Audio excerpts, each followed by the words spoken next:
at Hospice Savannah, we truly are an interdisciplinary team that works together. In many other practices, you have the physician that gives orders and nurses that follow them, the traditional medical model.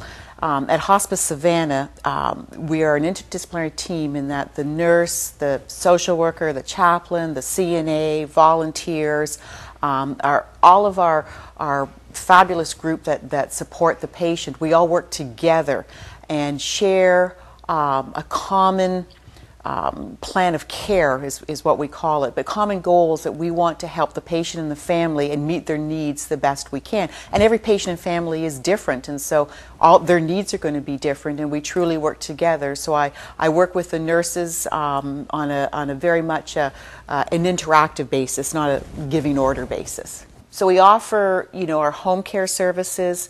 We also, when a patient can't be managed at home, we also have our inpatient hospice house where patients come in here for pain and symptom management.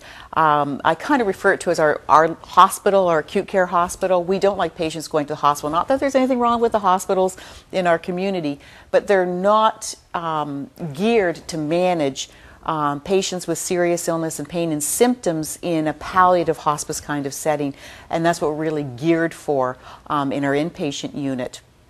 And we also offer our full bereavement support services after, and also all of our allied therapies, the story keeper who goes in and helps the patient keep their story, the massage therapist, music therapist. I have medical students we also teach, and the medical students are absolutely totally amazed with the full array of services, and they've been in a medical school and they're doing their clinical rotations, and they've never seen a concept of care that encompasses so much.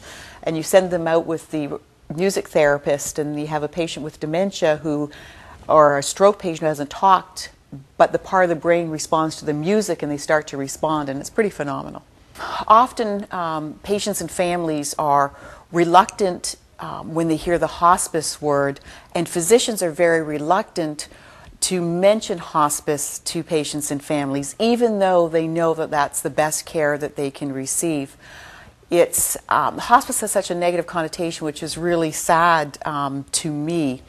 If a patient falls and breaks their hip, for instance, and they say, well, you need some therapy after, you need some physical therapy, or you need some intensive rehab therapy, and we're going to have you sign up and get that done, families jump at it.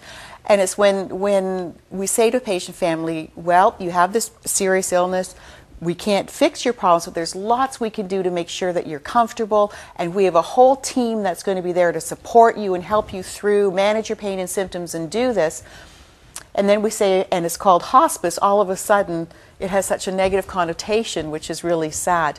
Because in hospice care, we truly focus on helping patients live as long as possible. We don't focus on dying. Yes, our patients are terminally ill, but we focus on living and helping them live as long as they can with the best quality of life that we can help them achieve. And so that is truly our goal.